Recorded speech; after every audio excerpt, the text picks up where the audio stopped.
अस्सलाम वालेकुम एवरीवन, मैं इम्तियाज और आप सभी देख रहे हैं A1 एजुकेशन 2.0 पर आप सभी का स्वागत करता हूं। अगर आप इस चैनल पर नए हैं तो चैनल को सब्सक्राइब और वीडियो को लाइक करना ना भूले। पूरे भारत में मकान सर्वे आप सभी को यह कागज देना ही होगा। तो आज की इस वीडियो में हम बताने वाले हैं कि आप सभी को कौन से दस्तावेज देना होगा और आप सभी को मकान जब सर्वे होगी तो आप सभी से कौन कौन से सवालात पूछे जाएंगे, क्योंकि अब मकान सर्वे होने वाली है और आप सभी को कागज तैयार रखना होगा। क्योंकि यहाँ पे सरकार की तरफ से नोटिस को जारी किया गया कि पूरे भारत में मकान सर्वे की जाएगी और आप सभी को ये 5 दस्तावेज दिखाना ही होगा। अगर आप दिखाते नहीं हैं तो आप सभी को इस हाल में डिटेंशन सेंटर में भेज दिया जाएगा, यहाँ तक कि आप सभी को परेशानियों का सामना करना पड़ेगा। इसीलिए आपको पूरी जानकारी प्राप्त करना अनिवार्य है। अगर आप स्किप कर देते हैं तो आपको सारी जानकारी नहीं मिल पाएगी, इसीलिए आप पूरी वीडियो को एंड तक देखें। आज की इस वीडियो में हम बात करने वाले हैं मकान सर्वे क्या है और आप सभी से कौन कौन से सवालात पूछे जाएंगे और आप सभी को कौन से डॉक्यूमेंट देना होगा। तो यहाँ पे बताया गया है कि मकान सर्वे एक सरकारी प्रक्रिया है जिसमें देश के सभी घरों की जानकारी एकत्रित की जाती है। कच्चे मकान, पक्के मकान, झोपड़ी, किराए की घर और बिना मकान वाले लोगों की रिकॉर्ड बनाया जाता है। यानी सरकार का कहना है जिन व्यक्तियों के पास कच्चे मकान है उन सभी व्यक्तियों के मकानों को गिनना, जिनके पास पक्के मकान है उन सभी व्यक्तियों के रिकॉर्ड को गिनना। यानी आप सभी के लाभ के लिए ये रिकॉर्ड को कराया जा रहा है। यानी मकान सर्वे जो हो रहा है, जितने भी पिछड़े व्यक्ति के आते हैं, जो भी पिछड़े वर्ग के लोग हैं, उन सभी व्यक्तियों को लाभ पहुंच सके और योजनाओं का सही सही इस्तेमाल हो सके, जिसके कारण सरकार हर साल यानी ये अब हर साल सर्वे कराएगी और ये 10 साल बाद सर्वे कराई जाती है। तो यहाँ पे हम बात करते हैं मकान सर्वे का उद्देश्य। जैसे कि मकान सर्वे का पर्पस क्या है, इसका उद्देश्य क्या है, किसी ने होता है और मकान सर्वे के पीछे का उद्देश्य क्या है, तो हम अब जानेंगे। जैसे कि मकान सर्वे इसलिए कराई जा रही है ताकि देश में कुल कितने मकान है इसकी सूची तैयार हो सके। यानी सरकार को ये पता चले कि पूरे देश में कितने मकान है और कितने कच्चे मकान है और कितने पक्के मकान है। जैसे कि जिन लोगों के पास घर नहीं है उन्हें सरकारी योजनाओं से घर दिया जा सके। यानी अब देख सकते हैं मकान सर्वे होगी तो इसमें गरीब जो व्यक्ति होंगे उन्हें लाभ पहुंचेगी। जैसे कि जिनके पास घर नहीं है उन्हें कच्चे मकान है तो उन्हें पक्के मकान दिए जाएंगे और पीएम किसान योजना का उन्हें 3 लाख तक लाभ मिलेगा। पीएम आवास योजना के तहत उन्हें 3 लाख का ये उन्हें लाभ मिलेगा। जैसे कि अब हम बात करते हैं कच्चे मकान वालों को पक्का मकान देने की योजना बनाई जा सके, सरकारी योजनाओं का सही लाभ जरूरतमंद लोगों तक पहुंच सके। यानी मकान सर्वे के दौरान आप सभी से जानकारी ली जाएगी, क्या आपके पास कच्चे मकान है या फिर आपके पास पक्के मकान है। आपको सही सही जानकारी देना है। यानी जो भी सरकारी कर्मचारी आएंगे उन सभी व्यक्तियों को आपको सही जानकारी देना है, आपको पूरे फैमिली का डेटा देना है। यानी आपको बताना है कि हमारे घर में इतने व्यक्ति रहते हैं।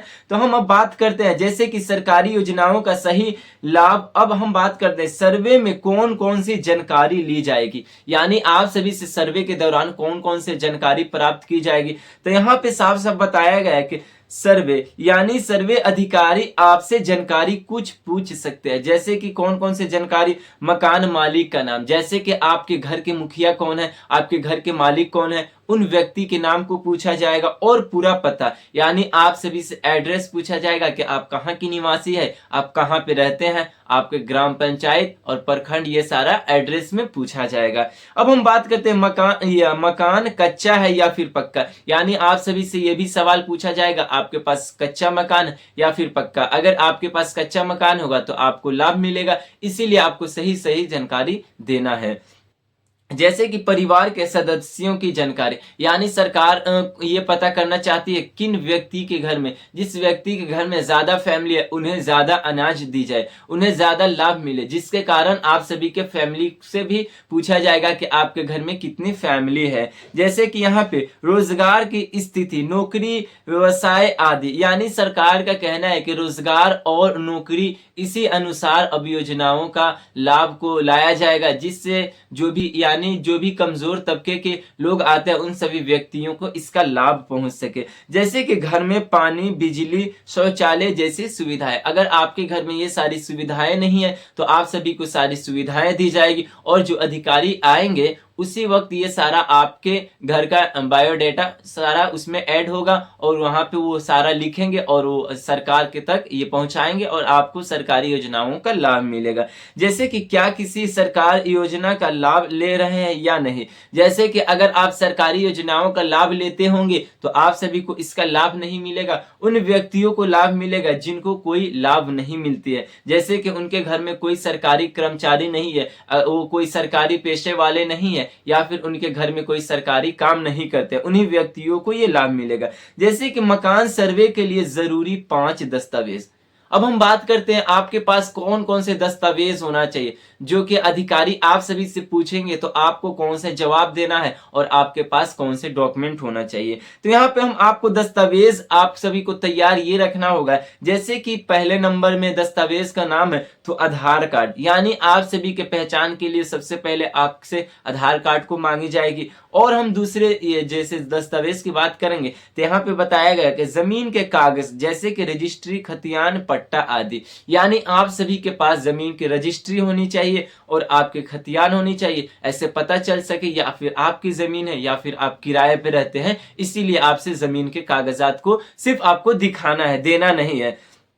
अब हम बात करेंगे जैसे कि बिजली बिल या फिर पानी बिल, यहाँ पे प्रमाण के लिए, यानी आप सभी से बिजली बिल और पानी बिल भी मांगे जाएगी। क्या आप सभी के घर तक बिजली की सुविधा है या नहीं, फिर या पानी की सुविधा है नहीं, या फिर इन चीजों की समस्या है, उसी हिसाब से आप सभी को लाभ को दिया जाएगा। अब हम बात करेंगे चौथे डॉक्यूमेंट, यानी राशन कार्ड, परिवार की जानकारी के लिए, यानी राशन कार्ड इसलिए मांगा जाएगा यानी आपके फैमिली का पता लगा सके कि आपके घर में कितने मेंबर है, आपके घर में कितनी फैमिली रहती है, जिसको लेकर आप सभी से राशन कार्ड को मांगा जाएगा। जैसे कि अब हम बात करेंगे पांचवा दस्तावेज। पांचवा दस्तावेज ये है कि पहचान पत्र, जैसे कि आप सभी से वोटर आईडी, यानी आप सभी से वोटर आईडी इसलिए मांगा जाएगा कि आप यहाँ के निवासी हैं या नहीं, या फिर आप वोटर लिस्ट में आप सभी का नाम है या नहीं। अगर आपका नाम नहीं रहेगा तो आप सभी का नाम को जुड़ाया जाएगा और आप सभी से पैन कार्ड भी मांगा जाएगा। अब हम बात करेंगे जैसे अतिरिक्त पहचान के लिए, और ये जो सारे दस्तावेज है आप सभी के पहचान के लिए मांगा जाएगा।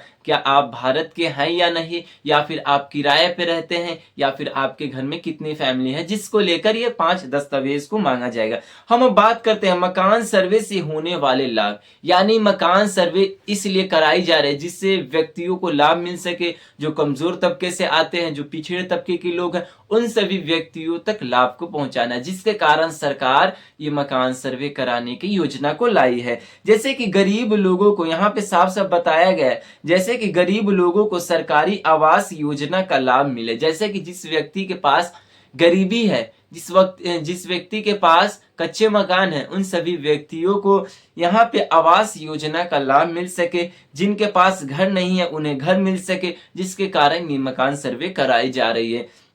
अब हम बात करेंगे जैसे कि कच्चे मकान वालों को पक्के मकान मदद मिल सके, यानी अब उन्हें कच्चे मकान है तो पक्के मकान उन्हें सरकारी आवास योजना के तहत उन्हें 3 लाख तक उन्हें लाभ मिलेगी। जैसे कि सरकारी योजनाओं में नाम जोड़ने में आसानी होगी, इससे ये पता चलेगा कितने व्यक्ति कच्चे मकान है और कितने व्यक्तियों के पास पक्के मकान है। और सरकारी योजनाओं का जब लाभ बनाई जाती है इसी डाटाबेस पे बनाई जाती है कि कितने सरकारी योजनाओं को लाया जाए। जैसे कि अब हम बात करेंगे, और इसका कारण यह है कि सही यानी सही आपको योजनाओं का बजट बना सके, यानी जो सरकार बजट पास करती है, जैसे कि अभी 1 फरवरी 2026 को बजट पास हुई थी जिसमें सभी राज्य को कुछ न कुछ मिला। जैसे कि बिहार में बहुत से ऐसे राज्य हैं, बहुत से ऐसे स्टेट हैं भारत में जहां पे बहुत सारे चीजों की कमी है, जैसे कि फैक्ट्री हो गई, कॉलेज हो गई, स्कूल, यूनिवर्सिटी की कमी है, जिसके कारण सरकार इस मकान सर्वे को करा रही है और सही डेटा को लेकर इसी बेस पे योजनाओं का ये वहां पे बनाई जाएगी और सही व्यक्तियों तक इस योजना का लाभ को पहुंचाया जाएगा। जैसे कि यहाँ पे बात है, क्या इस मकान सर्वे से डरने की जरूरत है? क्या आप सभी को इसमें डरना है कि आप सभी से कौन दस्तावेज पूछा जाएगा? तो आप सभी को बिल्कुल डरना नहीं है, क्योंकि सरकार के अनुसार ये सर्वे केवल जानकारी के लिए है। क्योंकि यहाँ पे साफ साफ लिखा गया है कि सरकार के अनुसार ये सर्वे केवल जानकारी के लिए है। आप सभी को इसमें डरने और सहमे रहने की कोई बात नहीं है। जैसे कि इसमें ये आपसे पूछा जाएगा, आपका मकान नहीं छीना जाएगा, यानी आप सभी से सारे सवालात पूछे जाएंगे, आप सभी से मकान नहीं छीने जाएंगे। ये टैक्स वसूलने के लिए नहीं है, यानी आप सभी से कोई टैक्स वगैरह भी नहीं लिया जाएगा। सही जानकारी देना जरूरी, जैसे कि आप सभी को अगर पूरे फैमिली के मेंबर पूछे जाए तो आपको सही जानकारी देना है और आपके नाम और पता ये सारे सही सही जानकारी को देना है। जैसे कि हम अब बात करें आम नागरिकों को क्या करना चाहिए, जैसे कि हम सभी व्यक्तियों को इसमें क्या करना चाहिए मकान सर्वे के दौरान, तो सभी जरूरी दस्तावेज तैयार रखें। जैसे कि सरकार ने साफ साफ कह दिया कि आप सभी को सारे दस्तावेज को तैयार रखना है, और जो आपके पास दस्तावेज होंगे सारे दस्तावेज पे एक नाम होना चाहिए, अलग अलग मिसमैनेज नहीं होना चाहिए, नहीं तो सर्वे के दौरान आप सभी को परेशानियों का सामना करना पड़ सकता है। और यहाँ पे सही और सटीक जानकारी दे, यानी सरकार का कहना है कि जो भी आप सभी से सवालात अधिकारी पूछेंगे उसका आपको सही जानकारी देना है। सरकारी अधिकारी को सहयोग करे, यानी उनकी सहायता प्रदान करे। जैसे कि उन्हें गांव का कुछ पता नहीं है तो उन्हें बताए कि इनके घर में इतनी फैमिली है या फिर यहाँ पे कितने लोगों की आबादी है, आप सभी को उनका सहयोग करना है। जैसे कि अफवाहों पर विश्वास न करे, यानी अगर कोई आपसे दस्तावेज या फिर झूठी खबरें फैलाए कि इस मकान सर्वे के दौरान आप सभी से आपके टैक्स के लिए किया जा रहा है, या फिर ये कोई कर है, या फिर आप सभी से कोई ये कागजात मांगे जाएंगे, तो ऐसा आपको डरने की बात नहीं है। ये सिर्फ मकान सर्वे, इसमें आप सभी से सही सही जानकारी को ली जाएगी। तो ये थी आज की काफी महत्वपूर्ण वीडियो। अगर कोई डाउट रह जाए तो जरूर कमेंट करके बताएं।